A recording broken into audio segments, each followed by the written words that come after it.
Hey everybody, I'm back with another nail video. So in this video right here, this is probably one of my oldest clients. I've definitely had her for I want to say we figured it was like 3 years the other day. So it's always fun to do her nails. Right now I'm just removing her polish with a 3x coarse carbide bit, which I'll link for y'all.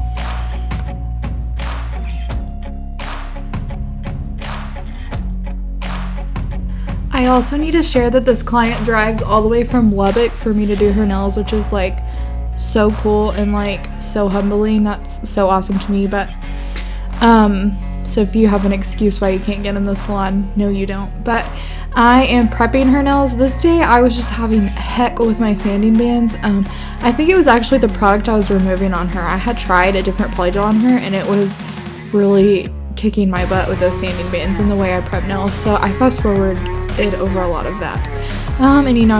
We shortened them a little. We're going in and shaping them. This is a new shape for Rachel. This is only her second time to wear this shape. This was the fill. We tried something different. Normally she wears a very, very round nail. So that's what I'm doing. I'm just going in and shaping with my O file, which is 100 grit. I'll link those below. We love them because they feel more sustainable because we use a new file on each client, so we're not throwing away this massive file. So yeah, I just tighten up the sides, go around the tip and curve it around. We're always looking up stuff, so there's no telling what we were doing right here.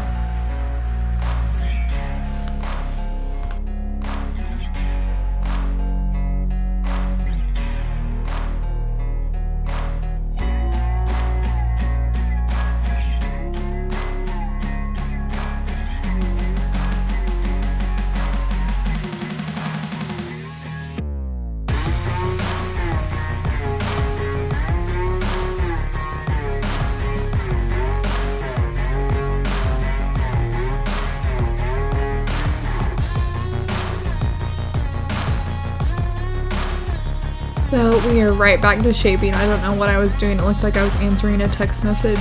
I don't love how you can see my phone on camera. I'm like, gosh, what was I doing? Who was I texting?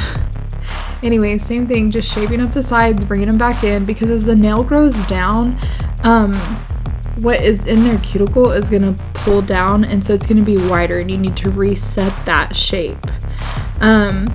I was trying something. I've never hand filed. I've always used an electric file, and I wanted to see what it would be like to take off lifting with a hand file, and so that's what I did. I kind of cut into it with that 80 grit file and just kind of chipped it away.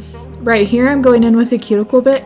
I will also link these. I buy these on Amazon. They're super inexpensive. They're around $10 for probably 6 to 8 bits, because the thing is, when they touch product, they do dull because they're a diamond bit, but they do last a pretty long time, but they're also not so expensive that it bothers me to replace them when it's time.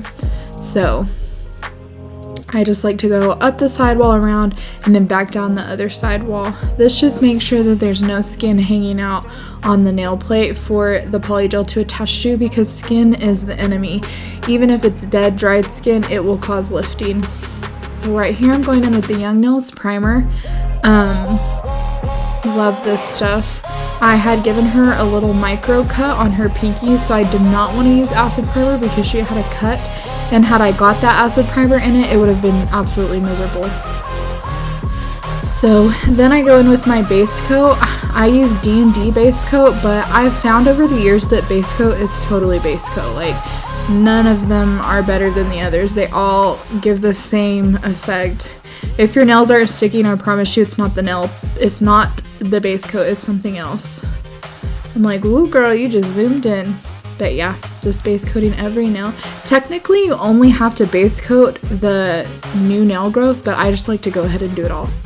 Right here, I'm kind of solidifying these tips and making sure they stay strong, because Rachel has an odd nail shape that kind of causes her corners to lift up, so I wanted to add another barrier, and that's what I did with this builder gel in a bottle. This is by Orly. So this goes perfectly under polygel. It does not affect the wear, except it makes it a tidbit stronger. And polygel is strong on its own, but there can be certain clients that are struggling with it depending on what their job is. I told Rachel, you do that, it is staying in the video, so there it was. Next, I'm going in with my polygel. We thankfully got an order of artistic polygel, so I'm back in my game. So I put it on every finger, get it going, and then I'm gonna pat it out. It's a pat and push. Pat, push. It's very different than like acrylic, but it's very simple once you understand what you're doing. So I'm just gonna go ahead and do that to all 10 fingers.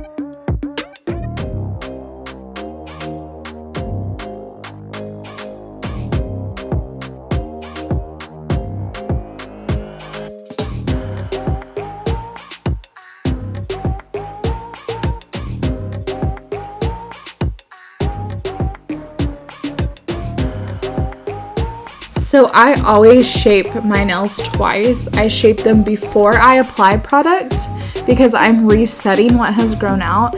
And then I also shape them after product to make sure that they have not pretty much gotten out of whack. I want that shape to be really beautiful in my end result. So if I need to clean it up, I absolutely am going to. I don't care if you have to shape 1, 2, 5, 20 times. As long as the end result is beautiful, that's all that matters. So I'm shaping right now with my e-file and a medium carbide bit. This is a non-safety bit, but I also like some safety bits. So I'll link the safety bit because this one I bought at a local beauty supply local to me, and so I can't share a link with you, but I can share the other kind that I use in a lot of my videos, which is a safety bit, which is just always like a great beginner bit when you're learning. It's much safer next to their cuticle. So this one I have to like pay attention to what I'm doing, which I'm always paying attention, but sometimes like obviously I'm talking, I can get a little out of whack, but with this one I have to make sure I'm paying attention because I can cut her very easily. With where the safety bit, I have that little bit of safety to my niece is running down the hallway as loud as she can. No biggie, Cam. But with the safety bit, I have that little added protection to not worry about the cuticles.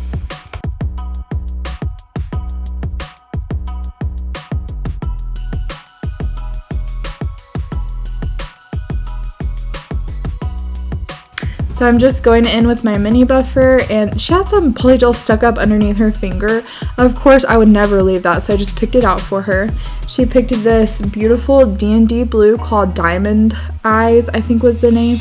I'll link it if I can find it on Amazon. We usually buy our DND either from our local beauty supply.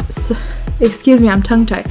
We buy them at our local beauty supply, or we drive out of town to like a bigger city to buy from their beauty supply. So we get them both places, but not usually online unless we're looking for a very specific color, because you just never know where that product comes from if it's not coming from an actual beauty supply. So then this is the Chisel Diamond Top Coat. I love this top coat. Again, this is from our local beauty supply, so we're down to our last few bottles. This is going to make me really sad because I'm going to have to work extra hard to get more. And then I have top coated, cured. I'm just going in with a cuticle oil pen that we gave these away at Christmas. We filled them ourselves, so I can link those also. And then we just used our cuticle oil that we already had. And this client is so funny. She's always like, you never take pictures of my nails. And I'm like, girl, get out of here with your plain nails.